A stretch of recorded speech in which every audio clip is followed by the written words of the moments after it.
The NFL is a deadline-driven league, and generally things don't happen until they have to. Generally teams don't make a decision on players until they absolutely have to, and that is no different in free agency. And with free agency and the rosters and deciding if players are going to be back or not, generally it comes down to the last possible second. It really does, where nothing happens, and everything happens all at once. That's why Kendrick's being released yesterday.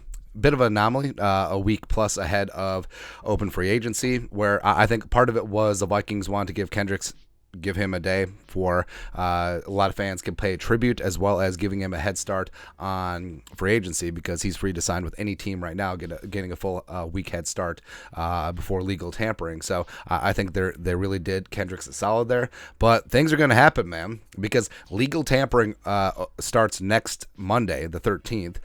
Then also the new league year opens on March 15th, next Wednesday. And then next Friday is the third day of the new league year, which is a key date every single season. So there's a lot of things that are going to go down in these next 2 weeks. And like I said, it's a deadline-driven league, and just wanted to run through a couple of key dates that are coming up for Vikings veteran contracts, because there is going to be a lot of S or get off the pot type moments for a lot of well-known Vikings players. So running through Diesel Dalvin Tomlinson, whose contract was due to expire a couple weeks ago, Diesel and the Vikings agreed to push that void date until the first day of the new league year, which is next Wednesday, March 15th.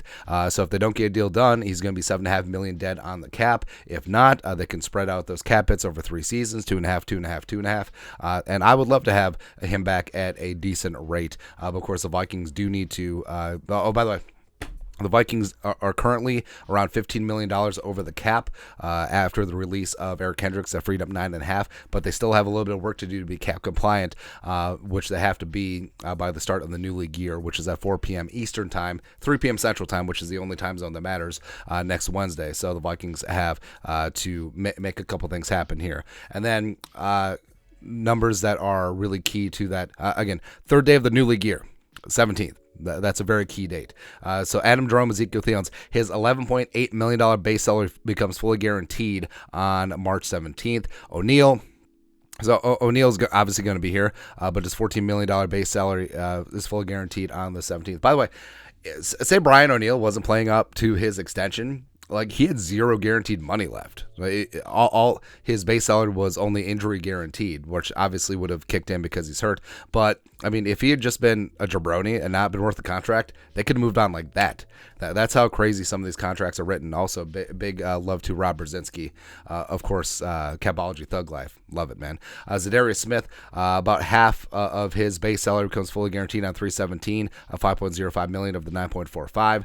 Dalvin, so $2 million of his $10.4 million base salary was injury guaranteed, and the fact that he had surgery late, that shoulder's not going to be medically cleared by the third day of the new league year, so $2 million of his $10.4 million base is going to become guaranteed. Now, is that enough to keep him on the Vikings, given that would add to his dead cap hit? So it almost comes to an inflection point of Dalvin is going to cost the Vikings cap space whether he's here or not, so you may as well keep him. So, I mean, that's one of the reasons why players and agents are always champing at the bit to get more guaranteed money, more dead cap in late seasons, because it does come down to a business decision at times, where if a team can move on from a player and clear up significant cap space with zero dead or very little dead, easy decision. But if the player is going to cost as much on the cap as he would if he wasn't here, sometimes that player maintains employment. That's what happens, man. Harrison Phillips, again, speaking of great free agent contracts, so he signed a 3-year deal.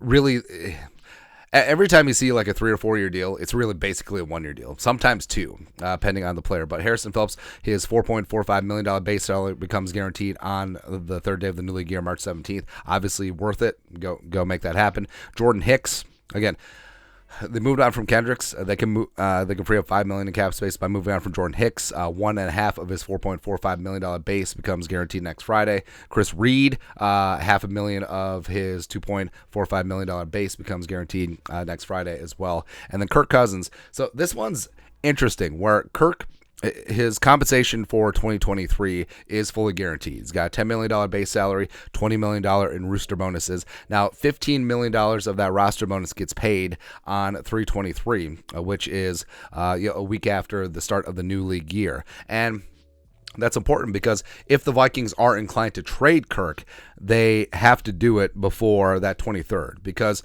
I always remember, like, when it comes to cap hits incur when the money is paid. And whichever team he's on, that's the team that takes the cap hit. So if Kirk is on the Vikings on the 23rd, he gets that $15 million. That goes on the Vikings 2023 cap no matter what. And if he's traded on the 24th, the Vikings still have to ride out that cap hit. Whereas if he's traded beforehand, that other team, absent a revised contract, would be taking that cap hit on the chin on the 23rd. So if he's traded on the 22nd, other team takes cap hit. If he's traded on the 24th, Vikings take it. That's like the stripped down, simplified version. But I obviously don't see the Vikings trading Kirk Cousins.